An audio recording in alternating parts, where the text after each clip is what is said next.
Prime, podcast for curious mind. Kerjaan pertama lu langsung dapat kursi empuk tuh, semoga lu tetap itu napak di bumi. Karena kalau semua lu kerja di awal udah gampang, itu kadang-kadang gampang gak sih jadi DPR? Harusnya mah susah ya. Susah maksud ya. gue lo harus ini kan aspirasi rakyat kan, bukan aspirasi keluarga kan ya. Betul. Itu kalau aspirasi rakyat emang sulit, makanya biasanya diturunin jadi aspirasi keluarga aja gitu. Atau aspirasi partai.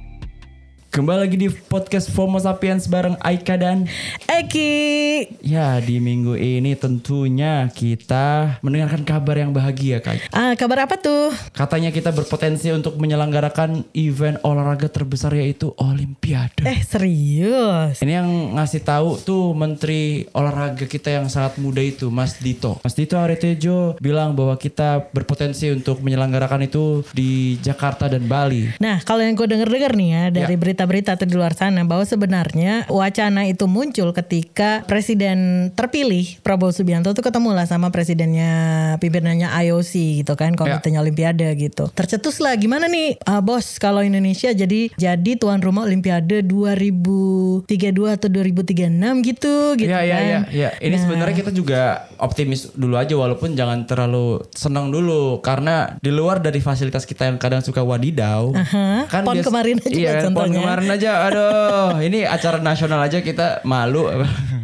Apa mau meningkatkan rasa malu itu terhadap bangsa internasional, gue nggak tahu. 2036 kayaknya 12 tahun dari sekarang gitu ya. Kalau memang Indonesia mau dijadiin tuan rumah nih, yang dibenahin banyak banget kan pilihannya antara Jakarta sama Bali, gitu kan, karena ya kemudahan fasilitas gitu segala macam. Tapi kalau ngelihat dengan infrastruktur yang ada sekarang ya untuk olahraga, yang PON kemarin tuh jadi ini kali Ki, jadi trial ya Allah. Enggak sih, kayaknya harus sadar diri dulu kalau 2036 tuh nggak kerasa loh. Maksud gue, olahraga semua fasilitas yang diperuntukkan untuk atlet berarti tuh durability-nya itu di atas rata-rata, karena dipakainya benar-benar maksimum. Kalau lu pakai kursi nih misal di stadion, itu harusnya jauh lebih kuat daripada kursi manapun yang ada di IKEA atau di kantor lu, karena dipakainya pasti ya keselamatan gitu. Entah yang nonton, entah yang menggunakan sebagai atletnya. Jalanan di situ pada berlubang, habis itu tempat tidur nih buat atlet langsung dipakai ambruk. Itu kan kalau semua dilihat ada videonya pasti ada sound TikTok gitu yang mungkin ya Allah ke dalam tanganmu kupasrahkan. Pasti gitu kan. Kayak gitu. Iya, dan gue yakin juga sebenarnya kita jangan terlalu gimana banget gitu, karena kan biasanya kalau kita ketemu orang nih baru terpilih kan pada nongkrong dulu. Pasti basa-basi jadiinlah project kita. Pasti orang nggak bilang iya gitu, pasti bilangnya iya bro, oke lah kita jadiin lah, karena kita nggak enak gitu. Mungkin itu yang dilakukan sama presiden. Ada prinsip gak enakan juga gitu ya. Bisa jadi. Gas lah gitu. Ntar kan kita bikin sulit aja gimana. Lu kebayang gak kemarin yang Olimpiade kemarin kan di Paris ya, di Prancis yang hitungannya negaranya itu aja banyak yang masalah julitin kan, karena banyak masalah. Mungkin kita bisa belajar juga dari yang Perancis kemarin ya kan. Menpora kan masih ini juga kayak bentar dulu bro, dia nggak mengiyakan juga gitu, kayak jadi masih kayak ada potensi nih, ada potensi mah ada ya kan. Paling itu gue tunggu sih nanti makin banyak itu bule-bule pakai Nmax telanjang dada di Bali. Sama tukang parkir pasti kayak Mister 2000 nggak ada 2000 besok dinaikin 10 kali pasti 5 kali lipat. Tukang parkir tuh jadi sesuatu yang menjanjikan gitu, profesi yang menjanjikan, kayak apalagi sekurangnya papa, kenapa sih kamu gak mau ngelanjutin legacy ini jadi tukang parkir lah nak. Kayak PNS gitu, setara sama PNS gitu, tunjangannya mantep tahu gitu. Tapi ada yang pekerjaan lebih keren lagi, lu tahu kenapa gue gak kepikiran dari kemarin ya, ketika usia gue 22 gitu. Apa tuh? Anggota DPR. Nah nanti kita bahas ya, nanti kita bahas lebih lanjut nih di FOMO Sapiens dari KBR Prime, jalan pintas yang gak bakal bikin kamu ketinggalan berita atau peristiwa di sekitar kamu. Bareng Eki dan Aika.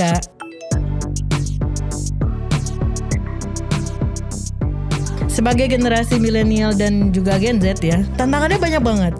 Salah satunya adalah pengeluaran yang jor-joran. Lu ngerasa gak sih sebagai bagian dari generasi muda kayaknya? Karena kita ini kalau gak anxiety kurang Gen Z gitu, kurang milenial. Jadi kalau semua gaji masih utuh, belum bayar cicilan, belum bayar tagihan tuh kayak kurang gitu. Nah kirim ke orang tua, semuanya dilakukan. Habis itu jangan lupa buat diri sendiri, lifestyle harus dipenuhi di Instastory. Nah habis itu overthinking, wah gimana nih ya Allah, cari kerjaan tambahan, freelance. Sumpah kacau, apa-apa loh bro. Kita kalau semua ngeklik nih video, tiba-tiba styling-nya dibawa ke Lazada. Terus keranjang kuning.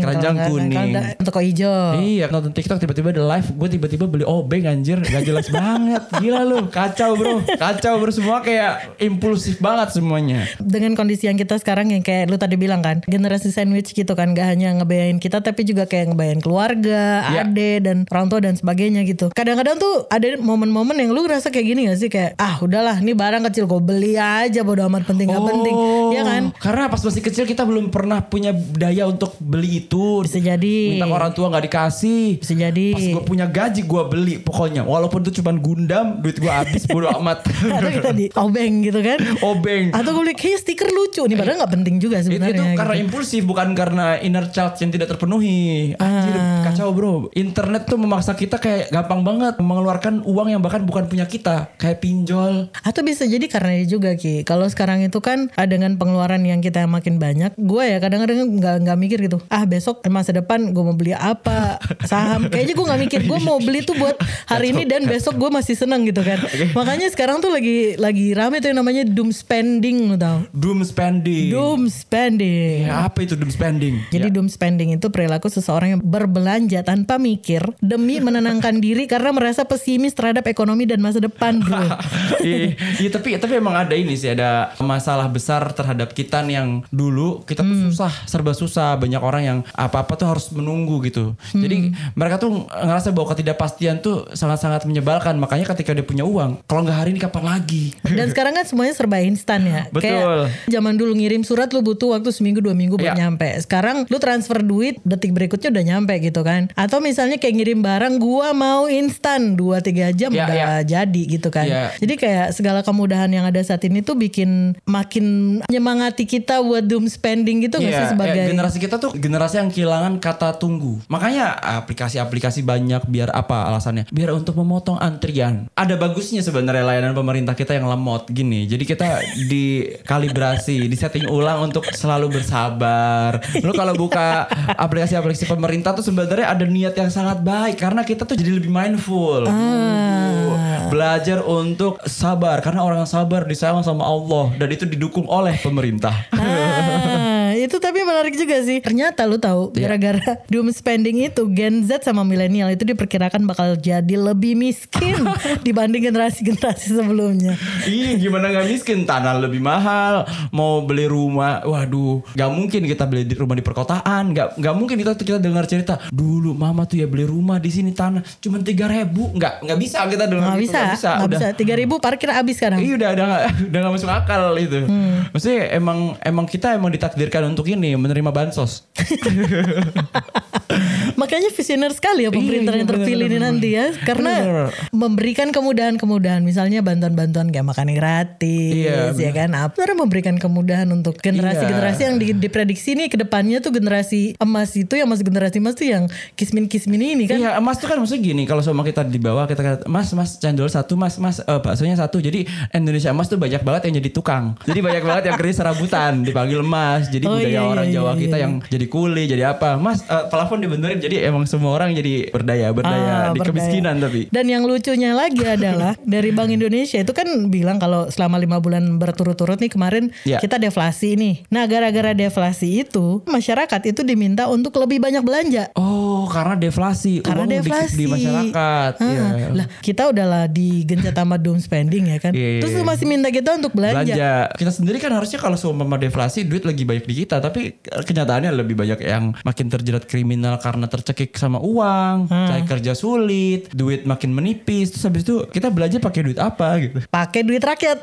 Nah, itu bagus. Louis Vuitton dari uang pajak. Iya. Sabeners, jangan lupa juga nih, ini kan tadi kita ngebahas soal doom spending ya, soal percuan-cuanan lah ceritanya. Nah, kalau pengen tahu lebih jauh soal percuanan, nah di KBR Prime juga ada nih podcast Uang Bicara. Nah, tips finansial di sana tuh bisa Sabeners pantengin juga gitu. Money Talks.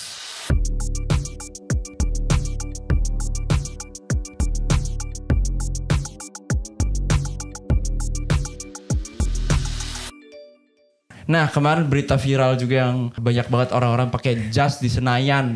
nggak cuma pakai jas, Ultraman. Wah itu juga, itu seru sekali sih. Percuma saya menggunakan foto karena akhirnya yang dipilih masyarakat adalah Ultraman. Karena kita merindukan sosok Ultraman yang sekarang tuh sudah gak ada monster-monsternya. Maka dari itu, lu ngomong apa sih? Gue pas nonton tuh ya, oke.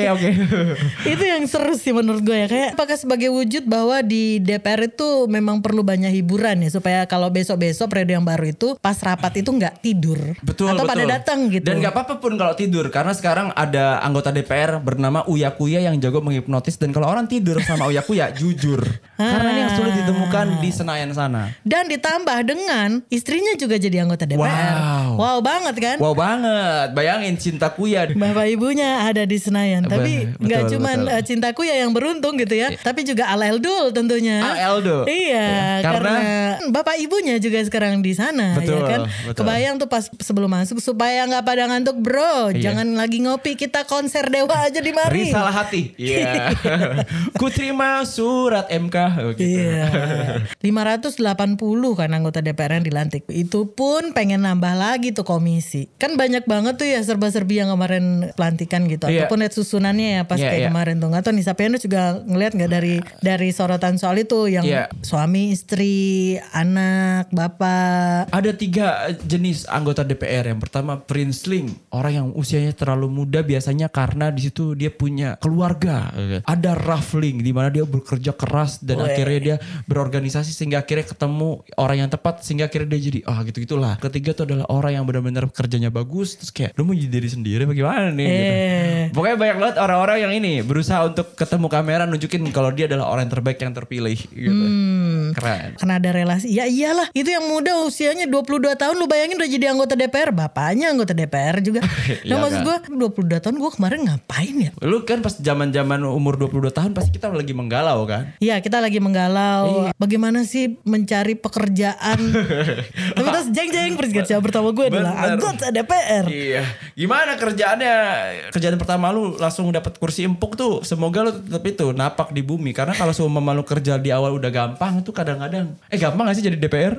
Harusnya mah susah ya. Maksud gue lu harus ini kan aspirasi rakyat kan, bukan aspirasi keluarga kan ya. Betul. Itu kalau aspirasi rakyat emang sulit. Makanya biasanya diturun jadi aspirasi keluarga aja gitu. Atau aspirasi partai. Betul.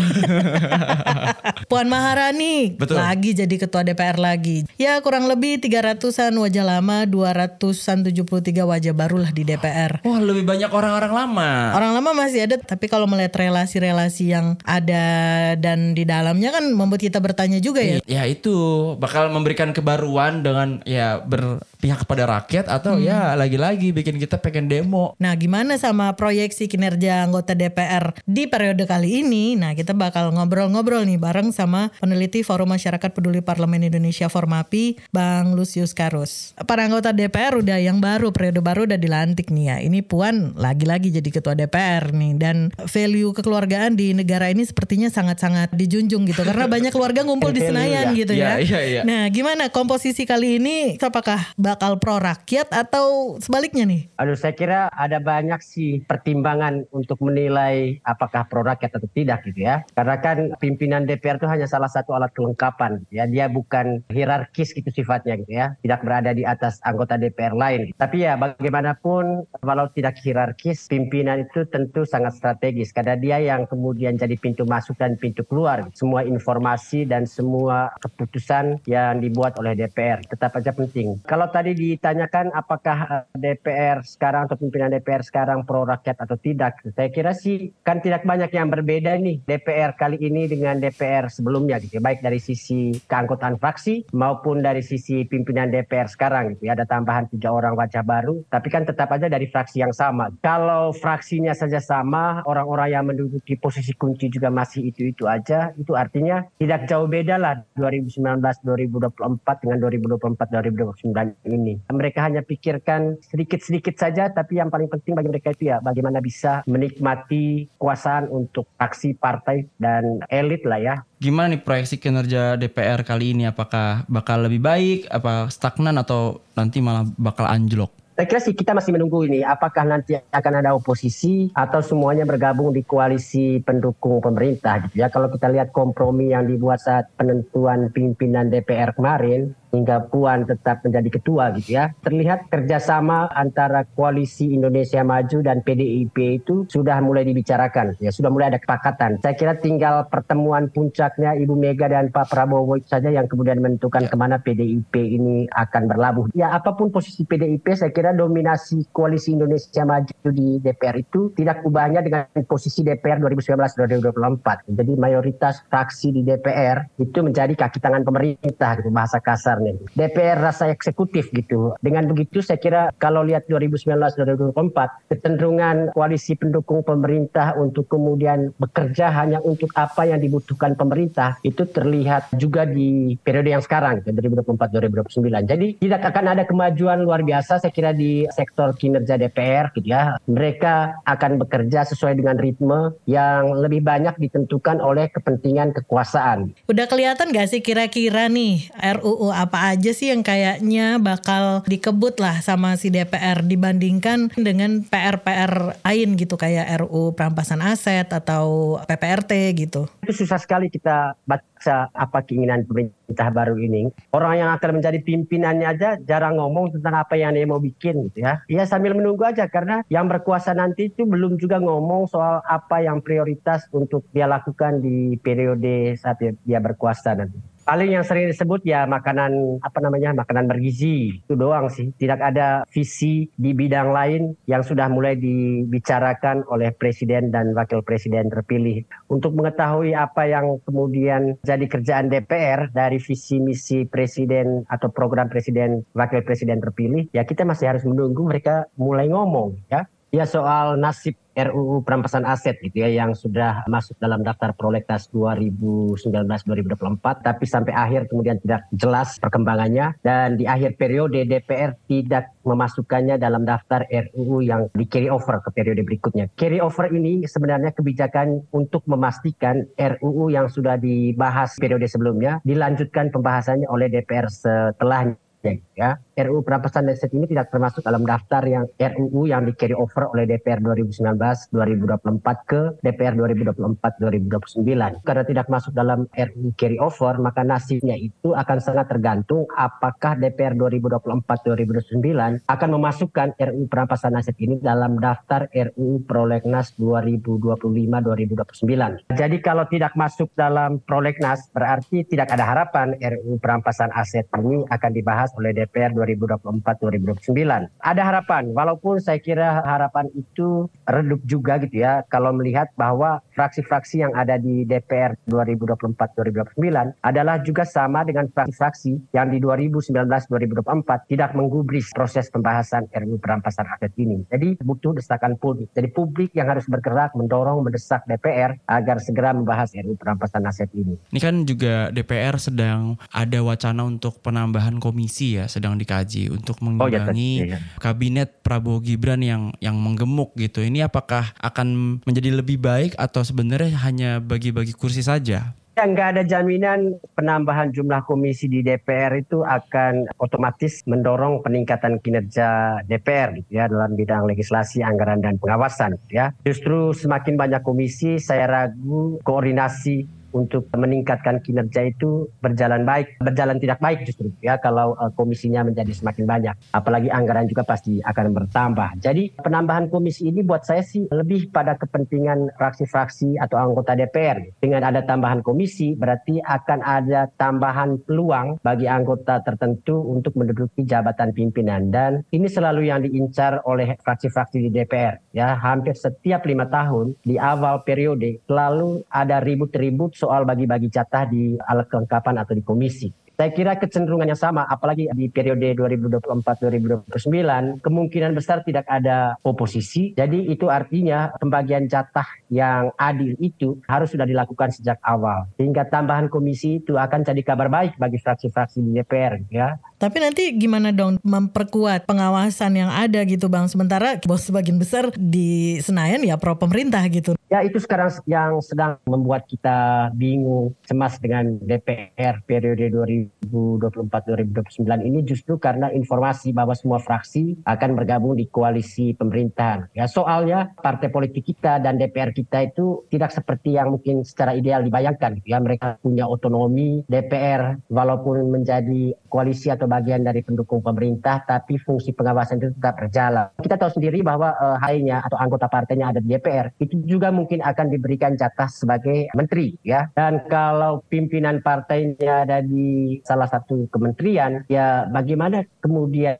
anak buah yang ada di DPR yang hari-harinya takut dengan sang ketua mau berani gitu mengkritik ketuanya yang ada di kementerian atau mengawasi kinerja menteri yang adalah ketuanya sendiri. Jadi ini satu persoalan gitu ya, hubungan antara anggota dengan partainya. Di kita itu hubungan yang sangat hierarkis, hubungan yang cenderung menindas. Kita lihat sebelum pelantikan sudah ada beberapa anggota DPR terpilih yang ya walaupun bahasanya itu mengundurkan diri, tapi lebih pas untuk mengatakannya dipaksa mengundurkan diri gitu ya oleh partai politiknya, agar digantikan oleh orang yang kemudian sesuai dengan keinginan partai politiknya. Jadi itu saja sudah menunjukkan bagaimana cenderungan partai politik untuk mencengkram anggotanya. Dengan kondisi seperti itu rasanya sulit sekali bagi anggota DPR untuk secara maksimal menjalankan fungsi pengawasan terhadap pemerintah. Memang kita berada dalam situasi di mana publik yang dituntut untuk aktif gitu ya melakukan pengawasan atau kontrol, karena baik DPR maupun pemerintah itu ada dalam satu kubu, dan satu kubu itu rasanya sulit untuk kemudian saling mengimbangi atau saling melakukan kontrol. Fungsi kontrol di 2024-2029 ini nampaknya harus diambil alih oleh publik sendiri. Saya kira penting kita dorong ada semacam aksi bersama untuk kemudian menunjukkan sikap publik.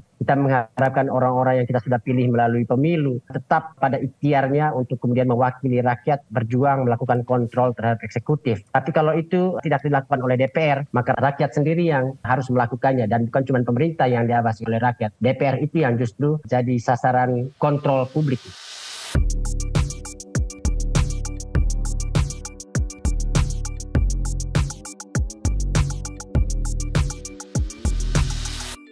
Lihat Instagram, isinya teman-teman yang struggle buat achieve goals-nya. Buka TikTok, ada aja yang flexing, ada juga yang sad, sampai mewek.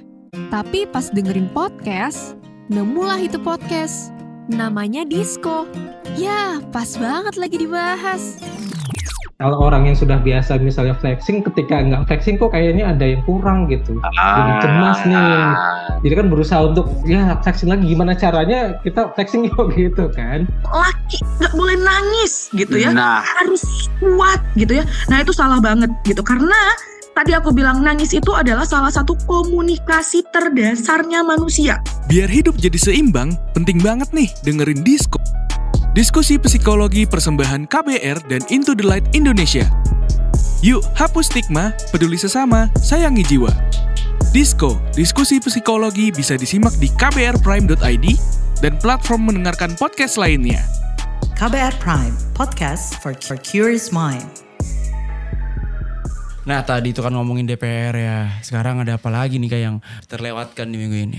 Yang gak mau kita lewatin adalah ini. Kan masih kemarin kita udah mulai bahas pilkada ya, karena udah mulai masuk masa kampanye. Ya. Yang masih terkait soal pilkada juga nih Sapieners, yang jadi sorotan pekan ini adalah soal pilkada, pemilu gitu yang identik kan biasanya adalah money politik, ya kan? Money politik. Politik uang. Biasanya ditaruh di amplop. Amplop, bener. Cash gitu. Iya, dikasih berapa gitu kan. Sekarang udah geser. Jadi lebih ke karena generasi cashless ya, nggak punya cash, nggak punya duit, bukan cashless yang itu. Pakai benda pusaka biasanya. Pakai keris. Sekarang apa-apa tuh kan udah non tunai ya kan, cashless. Wah, jadi sekarang udah mulai geser tuh politik uang juga bergesernya ke transaksinya yang cashless gitu. Berarti sekarang DPR atau pejabat-pejabat yang terpilih ini makin bisa sinkron ya secara kelakuan sama uangnya. Karena kalau biasanya kan pejabat DPR integritas jarang ditunaikan. Tidak ditunaikan. Ini juga uang tidak ditunaikan. Wah. Jadi non tunai semua. Ini kan dilontarkan oleh Bawaslu DIY yang mulai woro-woro nih sama publik lah. Kalau misalnya di pilkada kali ini memang kudu waspada nih sama yang namanya transaksi cashless itu, karena politik uang larinya lewat situ. Meskipun sebenarnya bukan Dan bukan hal yang baru sebenarnya, bahwa dari pemilu kemarin pas Pilpres itu juga udah sempat di warning lah, kayak PPATK pada waktu itu juga udah bilang, lu masih inget gak yang waktu pemilu kemarin kan ada dugaan tuh aliran dana yang banyak miliaran itu. Itu betul ya, yang kedengaran gede banget kemarin pas pemilu dari bank tertentu. Nah itu kan ada dugaan adanya transaksi seperti itu kan. Sekarang udah nggak zaman kan bro, kalau pakai ngapain transaksi sekarang, ngasih amplop duitnya kelihatan. Tapi kalau seumpama duitnya non tunai gampang kecek, ya tinggal itu aja kerja sama banknya ya biar nggak dibuka ya. Kita tahu sendiri teknologi mah yang kalau sekarang malah lebih susah dilacak nggak sih? Kalau seumpama dari non tunai. Kalau gue sih nggak kelacaknya keuangan sih, tiba-tiba anjir kok cepet banget ya, kayak nyeken tahu-tahu habis aja berapa gitu, gak kerasa kalau non tunai itu karena kita nggak ngeliat fisiknya, lebih sulit dilacaknya tuh secara ini cash flow. Tapi kan kalau transaksi gue tinggal lihat, pas gue lihat mutasi rekening gue, anjir tiba-tiba beli 300.000 apa ini? Obeng. Tiba-tiba beli obeng di TikTok nih anjing gitu. Nah kan bisa kelihatan tuh mutasinya. Memang sih ini Bawaslu Jogja, tapi kan tidak menutup kemungkinan bahwa modus-modus yang sama nih ada juga di kota-kota lain kan. Nah kalau di DIY rencananya tuh demi mengantisipasi tantangan itu, maka Bawaslu berencana meningkatkan kapasitas tim pengawasannya dalam hal forensik digital. Ada forensik digital, nama lain dari audit ya, jadinya forensik ya. Keren banget, keren. Kenapa namanya forensik? Biasanya forensik kan untuk mayat kan. Ini tuh forensik digital untuk sesuatu yang hubungannya sama hal busuk. Modusnya sekarang macam-macam sih emang. Jadi kayak sapieners yang mungkin waspada gitu ya. Maksudnya nggak cuma rame di medsos. Misalnya sekarang tuh kan apa-apa digital kan. Orang bikin hoax ya. Kayaknya sih di kampanyenya secara fisik chill-chill aja, nggak ada keramaian apa gitu kan. Tapi kalau di sosmed biasanya lebih rame. Nah mungkin hal-hal yang kayak gini, modus-modus kayak gini, termasuk misalnya nih token listrik gitu kan jadi modus juga. Tapi sebenarnya agak sulit kalau di Indonesia gitu. Misal kayak ada pengawasnya, kalau pengawasnya disogok juga gimana? Karena kan orang Indonesia kalau di jalan misal kita lagi robot atau kita ngantri gitu, terus habis itu kita nggak taat, kita kan diteriakin, woi bisa nggak sih hargai orang? Nah karena kita semua minta dihargai, makanya gampang disogok. Karena ada harganya. Berarti kita bisa dibeli gitu. Jadi jangan jadi orang yang berharga guys. Biar tidak ternilai. Berkaca penyelenggaraan pemilu 2019 sampai pilkada 2020, jadi modus politik duit itu dibagi dalam 3 bentuk. Jadi ngasih langsung, ngasih barang, sama ngasih janji. Ngasih janji kan kayaknya lebih legal ya. Karena kan pembuktiannya nggak harus gitu. Maksudnya kalau soal ngasih duit harus hari itu gitu. Ngasih janji kan tinggal apa yang disebutin di mulut gitu. Jadi bisa ya nanti gue kasih lo ini gitu kan, ngasih lo duit. Itu kayaknya ini ya, istri-istri orang-orang lagi nyalonin atau kemarin yang lagi terpilih ini, abis itu pada saat masa-masa itu pasti istrinya sering enak banget kissing sama mas gitu. Karena lagi manis-manisnya mulutnya. Tapi ntar kalau udah gak jabat, aduh pahit banget sih ini mulutnya. Isinya cuman keluhan doang, kurang korupsinya gitu. Aduh projectnya kurang nih gitu. Makanya satu keluarga digabungin punya jabatan, biar bisa langsung tambah-tambahan. Dana yang kemarin tinggal dikumpulin di satu rekening ya, biar gampang. Pindahin ke nama sepupu, biar kalau diaudit kita hartanya dikit. Kan sekarang kita bawanya apa-apa suzon ya. Suzon. Ini gara-gara kebanyakan. Tapi wajar gara-gara suzon. Homo sapiens deh. Karena kita tinggal di Indonesia, wajar suzon. Kalau nggak suzon kita mati bro. Kita apa coba? Kita kalau nggak suzon klik link, tahu-tahu tiba-tiba di phishing data kita. Kita emang harus suzon. Coping mekanismenya orang-orang Indonesia itu pertama harus bisa telat gitu. Karena telat itu bikin salah satu orang di Indonesia yang pada saat di 9/11 yang itu ditabrakin pesawat, itu tuh kita hidup karena orang Indonesia telat. Karena telat. Nah kedua, kita tuh harus kerjasama. Jadi kita lestari nih budaya-budaya tidak baik ini. Jadi kuat gitu, guyup. Dan yang ketiga, kita harus uzon biar sebagai rakyat juga kita gak gampang ditipu. Ya kerjasama sama kekeluargaan, jangan lupa. Iya betul. Kekeluargaan ya. Kerjasama kan? Bisa masuk di kekeluargaan juga itu. Iya. Apa-apa dibawa, yang penting demi keluarga. Betul. Gitu kan. Itu juga kan cara doktrin terbaik buat ini, biar gak bayar uang lemburan di kantor. Kita nih keluarga, yuk bayar uang lembur lah. Masa sama keluarga perhitungan. Kalau gue digituin ya, keluargaan, gue langsung bakal minta warisan. Iya benar. Warisan di kantor. Lu udah bilangnya hiring, harusnya bilangnya adopsi anjir. Inilah kita ya, keluhan-keluhan generasi milenial dan Gen Z yang katanya bakal kismin daripada generasi sebelumnya. Orang-orang yang pengen di-treat like a queen, cewek-cewek, wow, tinggi banget lifestyle-nya queen.